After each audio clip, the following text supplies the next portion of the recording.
Halo teman-teman semua, jumpa lagi di podcast Lintas Gaya bersama saya Pale. Teman-teman, hari ini kita jumpa lagi untuk berbincang di podcast Lintas Gayo di Hari Kemerdekaan Indonesia. Di Hari Kemerdekaan ini biasanya tuh kita pasti akan berbincang tentang mungkin pahlawan, tentang sejarah gitu ya, dan tentang perjuangan-perjuangan yang sudah dilakukan itu. Tapi hari ini kita akan bincang sedikit berbeda dari sudut pandang yang agak berbeda, tapi juga masih tentang perjuangan tentunya. Karena yang namanya perjuangan tentu tidak hanya berjuang melawan penjajah, tapi juga ada perjuangan yang saat ini mungkin kita perjuangkan dalam bentuk kebebasan dalam belajar gitu ya, keberanian dalam berkarya dan sebagainya. Nah, dari ini semua ada jalan yang menuju ke sana bisa dijembatani dengan membaca. Apakah teman-teman setuju? Kali itu kita akan coba membahas lagi lebih dalam tentang bagaimana sih membaca bisa membuka pintu-pintu lebih besar untuk mengisi perjuangan kemerdekaan bangsa Indonesia. Hari ini Valen sudah duduk bersama teman-teman Duta Baca Aceh Tengah tahun 2026. Di sini ada juga Raja dan Ratu Baca Aceh Tengah. Halo teman-teman. Oh, Iya, gimana kabarnya?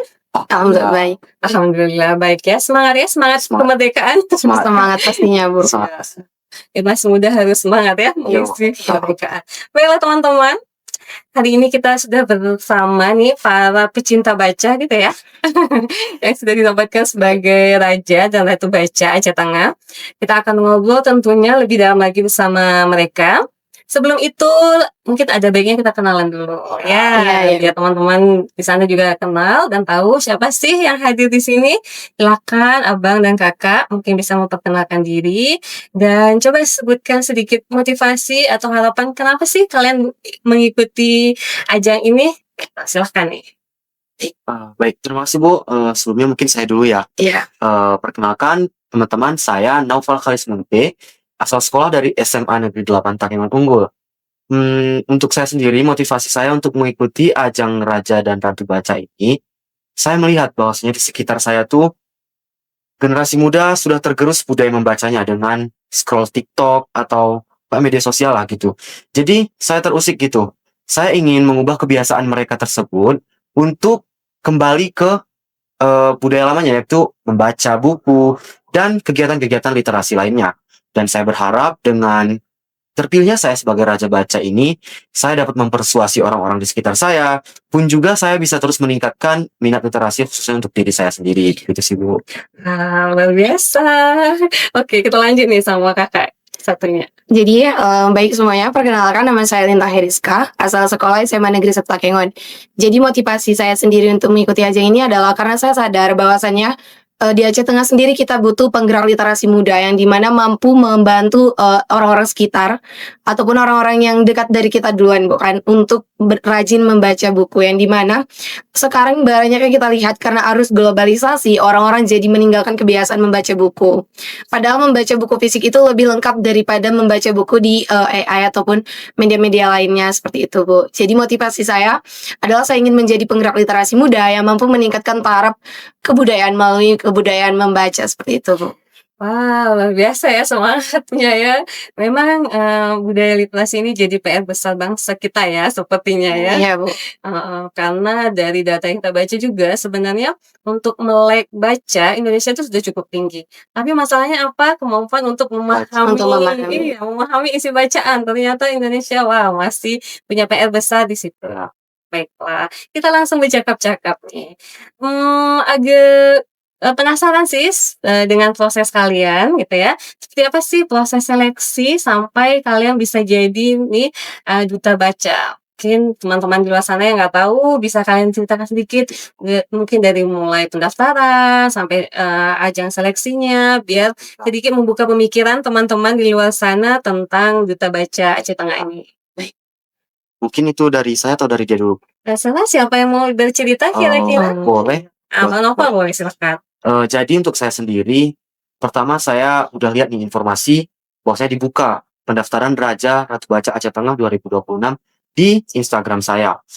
Nah, setelah itu saya ragu ikut atau tidak, mengingat saya adalah siswa kelas 12 yang sedang fokus mengejar perguruan tinggi gitu ya, Bu. Lalu saya mendapatkan dorongan ataupun motivasi dari salah seorang guru saya. Beliau mengajak, "Ayo ikut Bang, bawa nama sekolah kita, coba aja dulu, bisa membagi waktu." Nah, setelah itu saya ikutlah untuk mendaftarkan diri melalui website. Setelah saya mendaftarkan diri melalui website, keluarlah nama saya sebagai, calon finalis gitu ya, bahasanya, calon finalis di antara 40 orang gitu. Dan satu hari, hari Senin kalau saya tidak salah, kami di situ diseleksi mulai dari tes tulis, wawancara, dan itu wawancara ada 5 juri. Nah, di 5 juri tersebut ada bagiannya masing-masing, Bu. Mulai dari etiket, public speaking, wawasan umum, psikolog, hingga juri agama dan kebudayaan gitu, Bu. Setelah itu saya mengikuti segala proses pemilihan tersebut, dan keluarlah nama finalis 10 besar atau 10 pasang, 10 raja dan 10 ratu. Setelah itu kami mengikuti bimbingan ataupun pembekalan yang diadakan oleh Dinas Perpustakaan dan Kearsipan Daerah, dan kami dibina di situ, Bu, untuk menghadapi hari penobatan. Mulai dari latihan atraksi, latihan public speaking, dan materi-materi yang akan dipertanyakan. Setelah itu sampailah di hari penobatan. Saat hari penobatan, jujur saya kayak, udahlah, udah sampai di tahap ini nggak apa-apa gitu. Dan kami ada pemilihan pertama, Bu, bertahap dia. Mulai dari 6 besar, lalu 3 besar, lalu pemenang. Saat itu kan kami baris tuh, Bu, ya. Baris, terus dipilih gitu, 6 besar. Nama pertama bukan nama saya yang disebut. Dan, udah nih, saya udah bangga kok di titik ini gitu. Kirain udah. Dan nama kedua, keluar nama saya di situ, langsung saya bersyukur, alhamdulillah saya masuk 6 besar. Berarti pikiran saya di situ, saya masuk dong di jajaran antara kalau nggak wakil 1, wakil 2 gitu-gitu, Bu. Nah, setelah itu, selang beberapa menit, langsung Ibu pengumuman 3 besar. Nah, di situ kami baris 66, nama pertama disebut, nama kedua disebut, dan di situ saya, "Lah, kemampuan saya cuma di 6 besar ini." Oke. Dan nama terakhir, tiba-tiba disebut Naufal Khalis Munti. Di situ langsung saya, ya Allah bersyukur masih diberi kesempatan gitu. Dah pas masuk 3 besar, itu udah sama lintang juga tuh, Bu. Iya. Udah 3 cewek, 3 cowok gitu. Setelah di 3 besar, barulah kami diberikan pertanyaan. Diberikan pertanyaan tentu mengenai literasi, mengenai kebudayaan, dan itu dijawab berdasarkan kemampuan berpikir kita gitu, Bu. Dah dijawablah gitu, alhamdulillah saya lancar menjawabnya, dan ketika pengumuman, alhamdulillah saya mendapatkan juara, alhamdulillah. Luar biasa. Sepertinya ini akan jadi pengalaman yang ini ya, sangat berkesan ya. Yo, Ya Kalian tentunya. bercerita dengan sangat luar Yes. biasa. Iya, Bu. Mungkin, Kak Lintang bisa cerita nih, apa sih, yang paling berkesan atau hal menarik yang terjadi selama proses pemilihan Duta Baca itu, apa hal-hal yang paling berkesan yang Kakak dapat? Jadi menurut saya sendiri hal yang paling berkesan saya dapatkan adalah ketika di mana saya menemukan teman-teman baru, Bu. Jadi di situ kan kita, sama-sama kayak keluarga ya bisa dibilang, Bu. Jadi kita menemukan di mana ruang kita bisa, bergabung dengan mereka, kita mencoba-coba hal baru, dan juga di situ tentunya hal yang paling berkesan tuh ketika penobatan, Bu, yang di mana nama saya dipanggil paling akhir, Bu. Kedua-duanya dipanggil paling akhir, dan juga waktu menjawab pertanyaannya itu agak sedikit tidak ada persiapan, namun saya usahakan semaksimal mungkin saya menjawabnya seperti itu, Bu. Jadi hal yang berkesan ketika ikut itu adalah, saya dengan ikut itu saya, dapat teman baru, saya dapat, orang-orang yang, bisa diajak berdiskusi, bertukar pikiran kayak gitu, Bu. Gimana caranya supaya kita bisa untuk sama-sama kita bangkitin lagi nih literasi di tanah kita tercinta ini. Akhirnya berkumpul ya dengan orang-orang yang punya kecintaan yang sama, itu luar Iya, biasa Bu. ya. Luar Itu biasa. adalah berkah yang luar biasa karena akhirnya, perjuangan kita tuh, bisa bersama-sama gitu ya, Iya, saling Bu. bahu-membahu. Oke, mungkin masih penasaran terkait proses, pemilihan kalian, ada nggak hal-hal yang ternyata setelah dalam karantina gitu ya, dalam proses seleksi yang merupakan, fakta baru, informasi baru yang kalian tahu mungkin yang selama ini kita nggak tahu gitu dari pembekalan juri-jurinya, mungkin ada informasi-informasi yang menurut kalian, wajib juga ditahu sama orang lain nih di luar sana? Mungkin Lintang?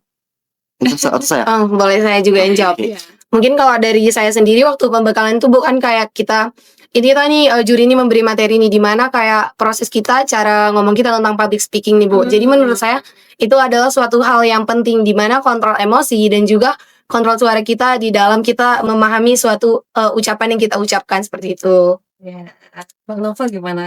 Kalau menurut saya nih Bu ya, suatu fakta yang kayak orang-orang perlu tahu juga dan saya juga baru tahu nih. Mmm, Gimana ya Bu, sama seperti yang dikatakan Lintang, juri-juri di situ menuntut bukan jawaban yang paling benar, bukan Iya. jawaban yang paling panjang, namun siapa yang paling bisa mengontrol diri di depan Iya. itu. Siapa yang paling bisa menguasai dirinya, melawan emosinya untuk terus, fokus gitu, Bu. Dan itu saya sangat berkesan dengan kata-kata itu, di mana saya merasakan ketika saya berlomba, ketika saya berbicara, saya merasa saya berbicara terlalu cepat dan hasilnya gitu tidak semaksimal mungkin, tidak semaksimal itu gitu, Bu. Setelah disampaikan juri seperti itu saat pembekalan, terbukti nih, Bu, saat saya menjawab pertanyaan dengan santai, dengan mengontrol emosi saya, dan di situ saya alhamdulillah kayak sesuai dengan apa yang saya mau gitu, Bu, dan kawan-kawan saya juga bilang, "Mantap jawaban kamu," kayak udah bagus gitu. Wow, luar Iya, Bu. biasa. Karena memang, dalam menyampaikan sesuatu itu yang paling penting kan orang harus paham gitu ya. Iya. Nah, kalau kitanya sendiri masih kebingungan, Iya. masih bertengkar sama pikiran kita akan susah diterima Iya. orang lain, benar sekali. Jadi sebenarnya nih sebagai duta baca, apa sih tugasnya nih seorang duta baca nih? Kak, dari Lintang atau saya? Saya aja duluan Oke, kalau Kak. Iya, boleh. Jadi tugas kita Bu, sebagaimana kita tuh harus mampu kayak itu Bu, mempersuasi ataupun kita mengajak orang-orang mulai dari orang-orang sekitar dulu, baru dari orang-orang di masyarakat lingkungan lebih luas, agar bagaimana caranya mereka mau membaca buku fisik Bu. Kembali datang ke perpustakaan yang dimana sebenarnya perpustakaan itu bukan ruang yang hampa yang cuman kita untuk datang lalu pulang membaca dan pergi. Tapi perpustakaan lebih dari itu, perpustakaan merupakan suatu pusat kebudayaan yang dimana kita bisa menuangkan ide-ide kita yang inovatif dan juga hal yang bisa menginspirasi orang-orang di sekitar kita dari kita membaca, Bu. Di mana kita mampu mengolah hal yang kita baca tuh menjadi segala sesuatu yang lebih bermanfaat lagi bagi kehidupan tentunya, Bu. Nova, ada yang mau ditambahkan? Kalau menurut saya, kita dipilih sebagai raja dan ratu baca tentu bukan cuma tentang gelar ya, Bu. Iya. Bukan cuma tentang jabatan, bukan cuma tentang gelar, bukan cuma tentang titel. Saya berpandangan bahwasanya terpilihnya saya dan juga Lintang dan juga kawan-kawan lainnya, tentu sudah dipercaya oleh pihak, Dinas Perpustakaan untuk menjadi Panutan. panjangan tangan dari mereka untuk terus meningkatkan ataupun mengembangkan sayap-sayap literasi di daerah kita, khususnya di sekolah-sekolah kami sendiri nih, Bu. Saya merasa saya punya tugas, untuk terus mengajak kawan-kawan saya, mari membaca, mari berliterasi agar kita terhindar gitu, Bu, dari hal-hal yang tidak kita inginkan. Karena sebagaimana kita lihat, sekarang ini sedang tren-trennya, eee, kasus penipuan gitu ya, Bu, penipuan online khususnya. Ini mungkin terjadi karena kurangnya minat literasi. Mereka tidak mampu untuk menganalisis apa yang sedang mereka lakukan. Setelah itu, saya merasa kemampuan literasi ini perlu didapatkan oleh setiap orang, perlu dipunyai oleh setiap orang agar mereka terhindar dari hal-hal tersebut khususnya, Bu.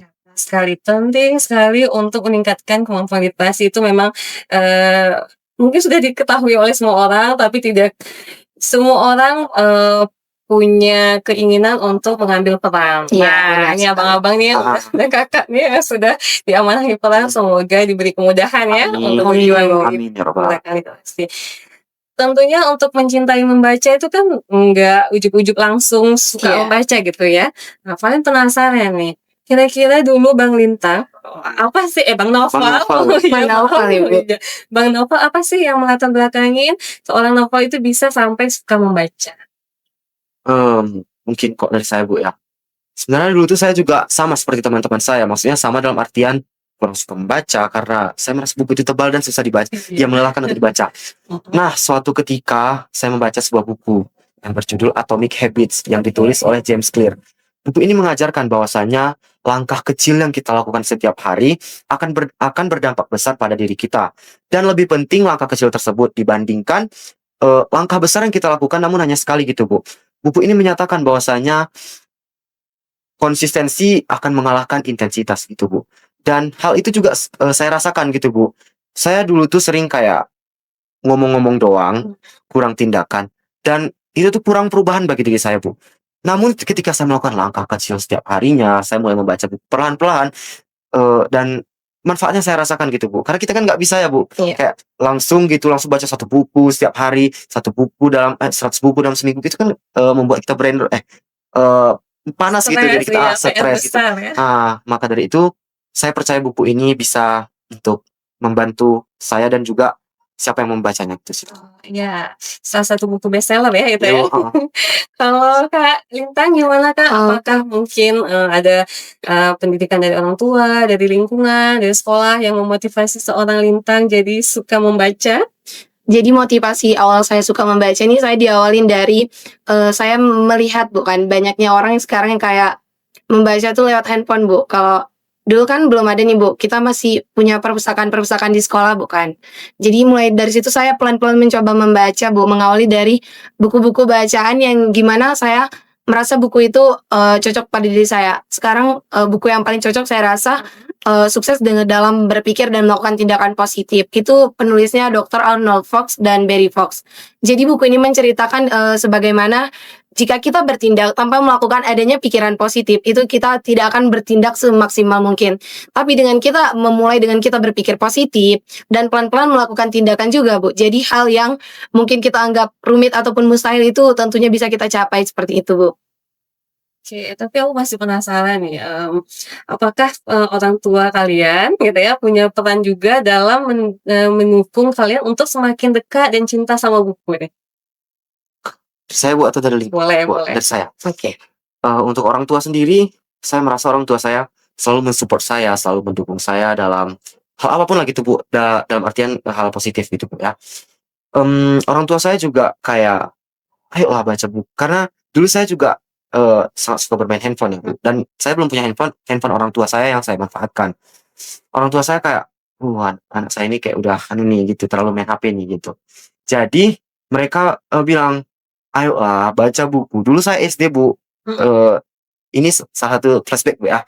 Saya SD tidak pernah masuk 3 besar gitu, Bu, rankingnya.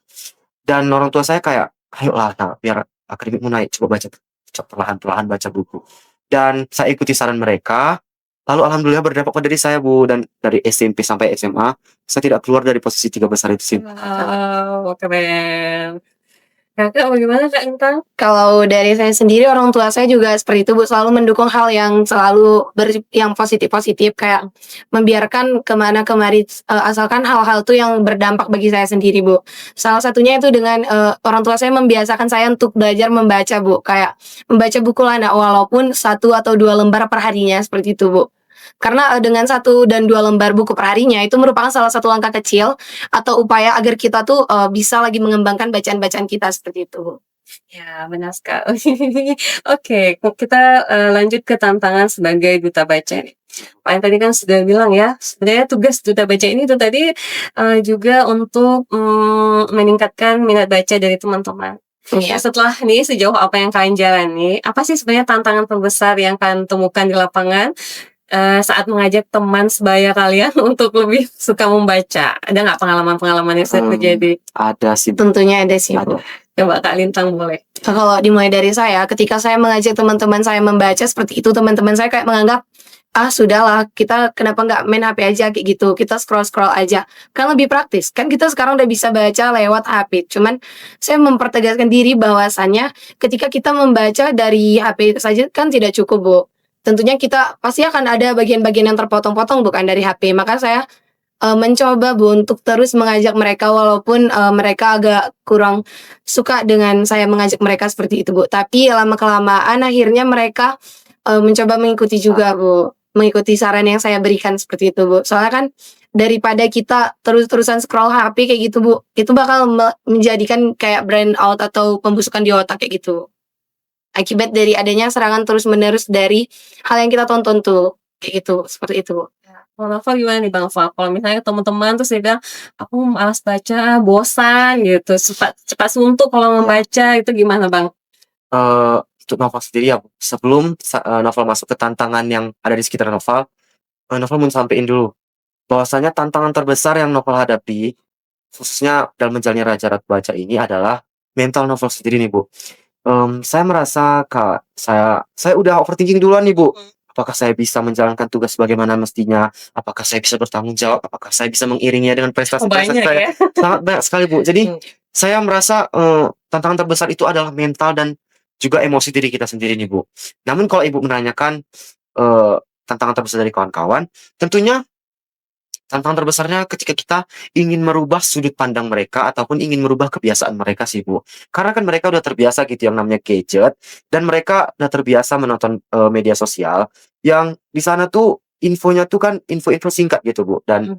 kayak video-video tuh cuma 15 detik dan mereka nonton itu nggak cuma satu 2 video, yang di mana hal tersebut itu nggak baik buat mereka. Dan mungkin itu juga salah satu faktor mereka tuh jadi susah untuk diajak kembali membaca gitu sih, Bu. Dan kok untuk tindakan yang saya akan lakukan, mungkin saya akan membuktikan kepada mereka bahwasanya membaca ataupun berliterasi itu dapat mengubah diri kita menjadi lebih baik gitu sih, Bu. Memang contoh terbaik adalah, membuktikan ya dengan Iya, Bu. tindakannya daripada Iya. kita harus, Ngomong dong. keluar-keluar itu, Iya. agak effortnya lebih besar. Iya, Bu. Oke, baiklah, luar biasa obrolan kita. Kita lanjut ke segmen selanjutnya. Ini ada, pernyataan, kita main game lah ya, Iya. biar agak Iya, Bu. rileks lagi, Iya, Bu. rileks. Oke, di sini, Valen ada 7 pernyataan, nanti, teman-teman boleh pilih setuju atau tidak setuju dengan pernyataan ini. Iya. Tapi juga, silahkan berargumen, kira-kira Oke. kenapa setuju, kenapa tidak setuju. Oke, kita mulai ya. Boleh, Bu. Boleh. Oke, pernyataan pertama, anak muda zaman sekarang sudah tidak suka membaca. Setuju atau tidak setuju? Tentunya Tentunya setuju. Oh setuju. ya, setuju, anak muda sekarang tidak suka membaca. Kenapa tuh, Bang? Kalau dari novel sendiri ya, Bu, novel juga pernah rasakan gitu, Mhm. Bu. Seperti yang novel katakan tadi, buku itu kan tebal, banyak, dan kadang-kadang kita baru melihatnya saja kayak enggan gitu untuk membukanya. Namun, hal ini juga nggak bisa selalu kita benarkan gitu ya, Bu. Dan ada juga masih remaja yang suka membaca, tapi mayoritas sudah tidak suka membaca. Iya. Itu sih, Bu, kalau menurut pandangan novel. Iya, berarti kira-kira ini PR besar dari ketidaksukaan membaca ini bisa diatasi dengan cara apa nih, Kak Rita? Tentunya dengan yang tidak suka membaca tuh, kita harus temuin dulu, Bu, motivasi kita sendiri. Karena kita nggak bisa merubah orang lain, tapi, tentunya dengan orang lain termotivasi dengan cara kita, mungkin orang lain mampu mengubah pola pikir mereka atau sudut pandang mereka tentang buku seperti itu, Bu. Karena apa gunanya kalau kita mengucap-mengucap saja atau memberi pendapat, sedangkan mereka tidak peduli dengan apa yang kita sampaikan. Jadi lebih baik kita beri langkah nyata, langkah awal yang baik, untuk mereka memotivasi mereka sendiri, seperti itu, Bu. Iya, karena orang akan tergerak ketika dia punya tujuan, punya Iya. motivasi, Ya, benar seperti itu ya. sekali. benar. Oke, kita lanjut ya Iya, ke Bu. pernyataan selanjutnya.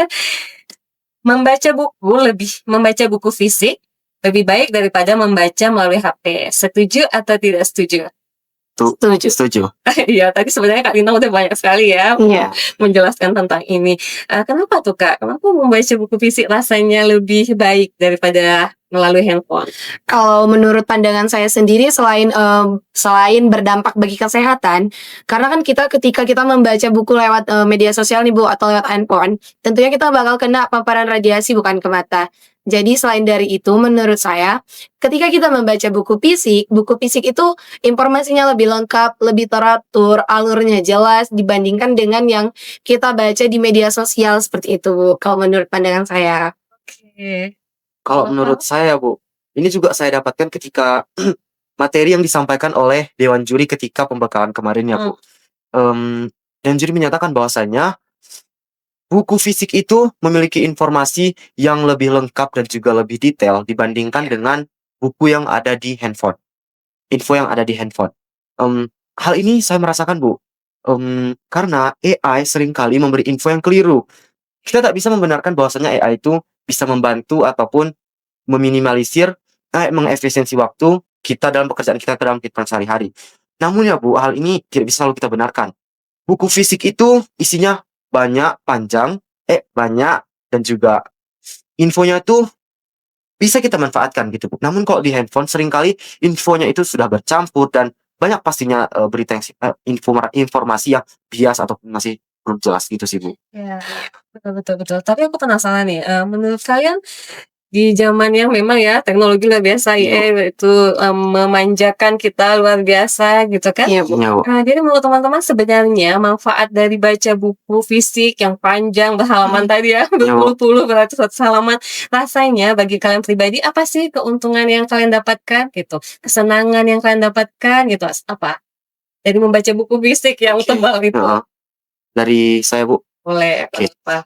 Kalau dari novel sendiri, keuntungan dari membaca buku fisik itu saya rasakan ketika info yang saya dapatkan di buku itu tidak saya dapatkan di handphone, gitu, Bu. Mhm. Dan saya merasa kalau buku fisik tuh bisa meminimalisir penyakit buat diri kita. Kenapa gitu, Bu? Seperti yang udah dikatakan Lintang tadi, kalau kita membaca buku di handphone, tentunya kita kan nggak bisa sebentar ya, Bu, baca buku ya, Bu. Kalau kita terus-menerus scroll handphone, apalagi dengan cahaya yang terang, dan radiasinya itu nggak baik untuk diri kita, dan itu akan berdampak pada kesehatan kita hari ini dan juga hari yang akan datang. Oke. Kak Lintang, hal yang menyenangkan ketika membaca buku fisik itu apa?